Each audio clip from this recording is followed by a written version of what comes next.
მე-19 საუკუნეში ქუთაისი საქართველოს კულტურული ცენტრი იყო. აქ ცხოვრობდა და მოღვაწეობდა ბევრი ცნობილი მწერალი, პოეტი და საზოგადო მოღვაწე. დროთა განმავლობაში ქალაქი შეიცვალა, რადგან ქუთაისიდან ინტელიგენციის ნაკადის გადინება მოხდა. რევოლუციის შემდეგ ქუთაისი გადაიქცა ინდუსტრიულ ქალაქად, თუმცა მე-20 საუკუნის ბოლოს საბჭოთა კავშირის გარდაქმნასთან ერთად მან ეს ფუნქციაც დაკარგა.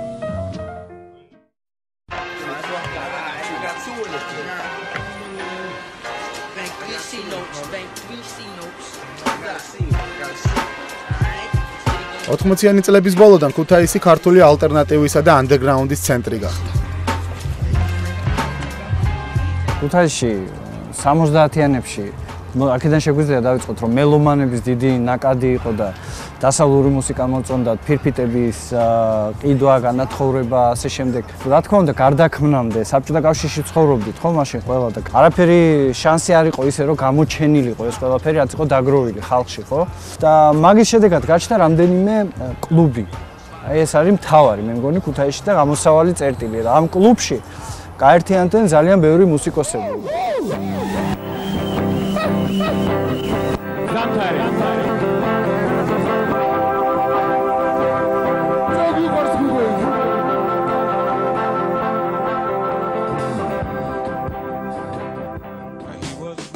ის უფრო მაჟორული ქალაქი იყო და ეგეთი რა ფაფაფუფუ და უფრო ზანგებს და ჯაზს უსმენდნენ და რაღაცა და თბილისში იმდენად შეიძლება არ ჩანდა, მაგრამ იქ ძალიან გამოხეთხა ამ ყველაფერმა.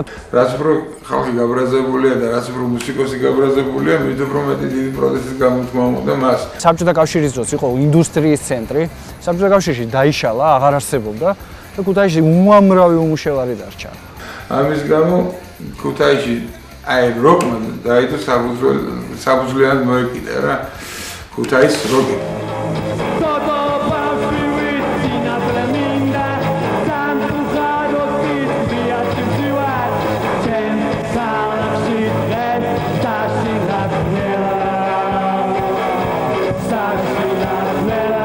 ეს პროტესტი არ გამოხატულა, თქვა თბილისისგან განსხვავებით მიტინგებში, თქვა რაღაც სხვადასხვა აქციებში, არამედ ეს გამოიხატა უფრო ხელოვნებაში. როკის მოყვარულთა კლუბი იყო და აი აქ ამ როკის მოყვარულთა კლუბში შეიქმნა ჯგუფი აუტსაიდერი.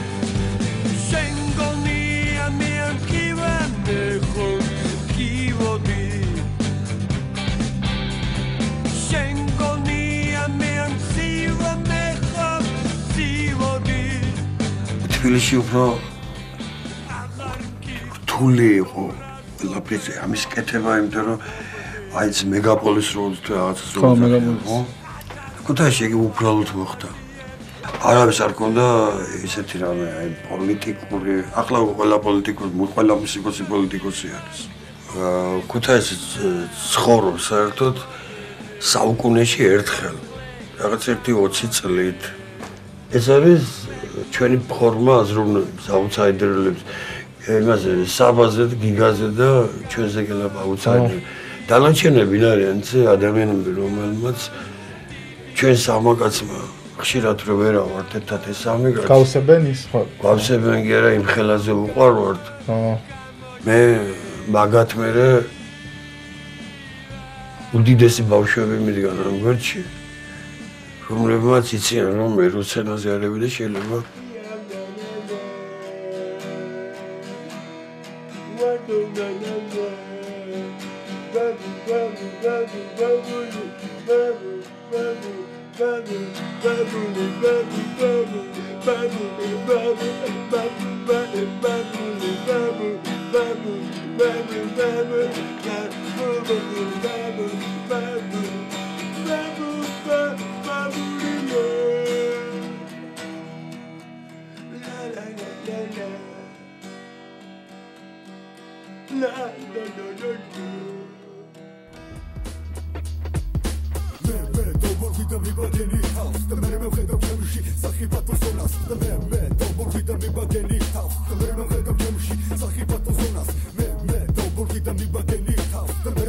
ჰიპ-ჰოპიც პირველად საქართველოში ქუთაისში შემოვიდა, თუმცა სანამ რეპ კომპოზიციები შეიქმნებოდა და ჰიპ-ჰოპ სემპლები დაიწერებოდა, მანამდე ჰიპ-ჰოპმა ქუთაისში მოძრაობებით შემოაბიჯა.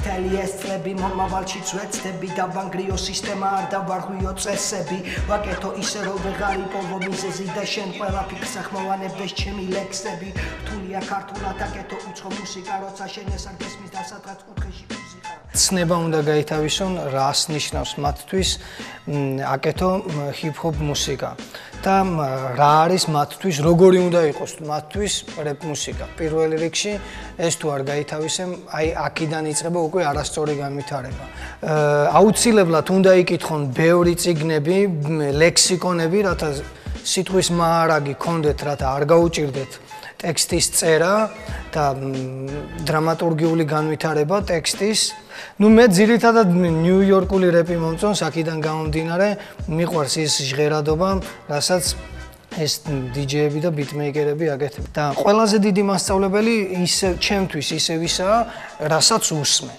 მაგრამ არანაირად არ უნდა მოექციო არც ერთის ზეგავლენაში ჩვენ ბედნიერები ვართ იქიდან გამომდინარე რომ გვაქვს ბევრი შესაძლებლობა მოусმინოთ და ამ ბევრიდან რაღაცა ჩვენი ვაკეთოთ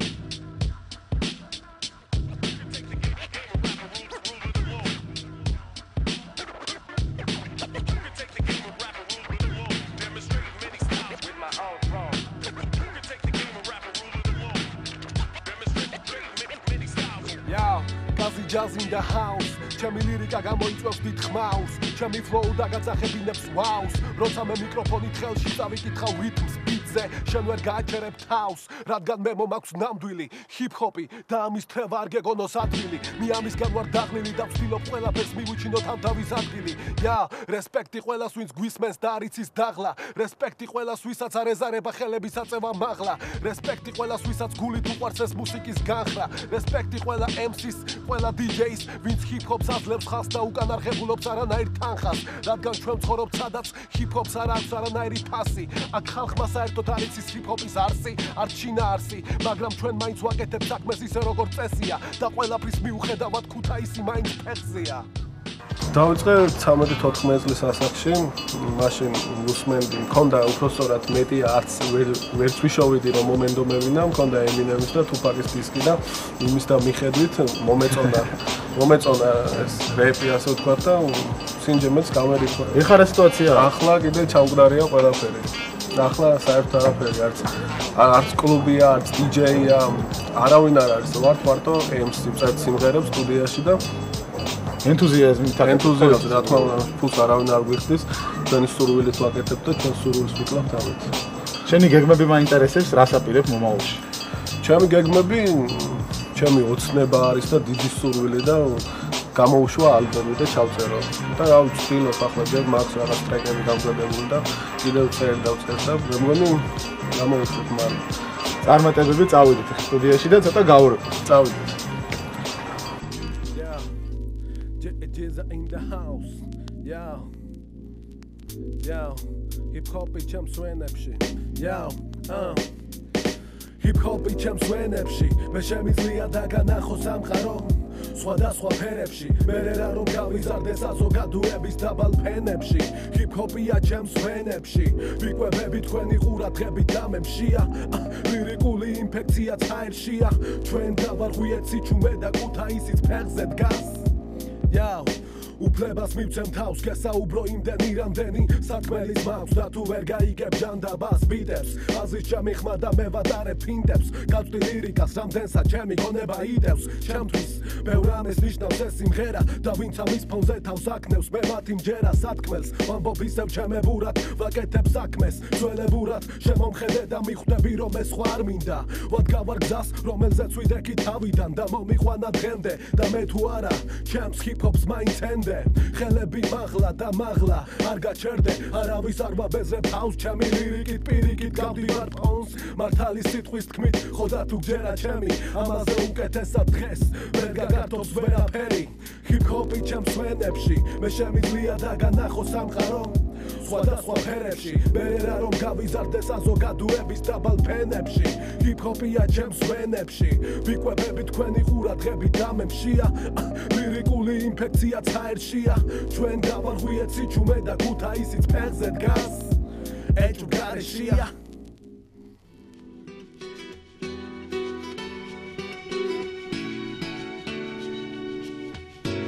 ელექტრონული მუსიკის თვალსაზრისით სიტუაცია ქუთაისში ძალიან ცუდად არის. წარმოვიდგინეთ, არც ერთი კლუბი არ არის ქალაქში. თან ეს იმის ფონზე, რომ რეალურად მსმენელი არსებობს, თან არიან დიჯეები, რომლებიც ელექტრონულ მუსიკას უკრავენ. მათ არ ეძლევა თვითრეალიზაციის საშუალება, რაც ძალიან ცუდია, არ ვიცი, ისი ბრალია, მაგრამ ფაქტია, რომ ეს ასე არ უნდა იყოს. თუმცა მიუხედავად ამ ძალიან ცუდი სიტუაციისა, არიან ადამიანები, რომლებიც რაღაც მუსიკას უკრავენ და ერთ-ერთი მათგანი არის ზაპა, რომელსაც მივაკითხავთ თავის პატარა სტუდიაში.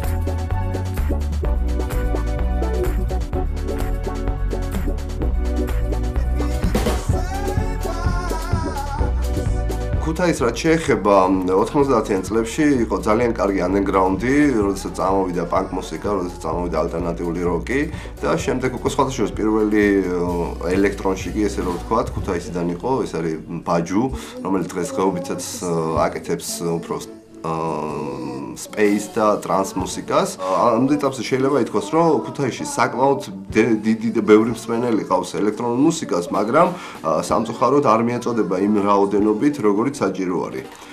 როგორც ასეთი პერსპექტივა არის, უბრალოდ რაღაც გარკვეული ხელშეწყობა ჭირდება აი ამ ყველაფერს. 90-იანი წლები საერთოდ ალბათ საქართველოს უახლოეს ისტორიაში ყველა საინტერესო პერიოდი იყო მუსიკის და მათ შორის და ყველაზე მეტად ალბათ ალტერნატიული მუსიკისთვის. თუ ისევ 90-იან წლებთან გავაკეთებთ პარალელს, ხო?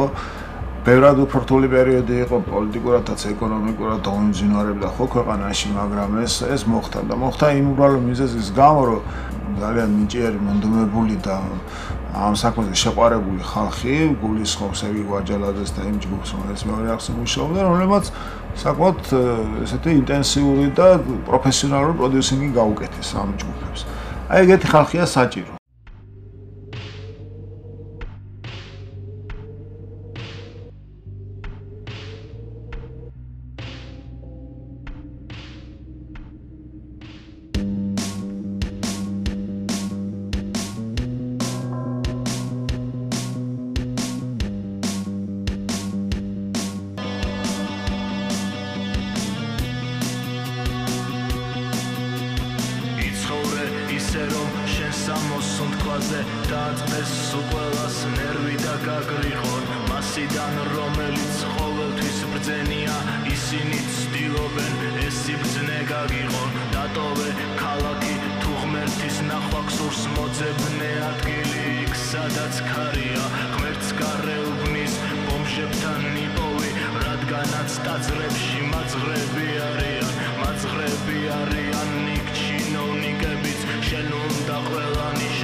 Peresta magal pensa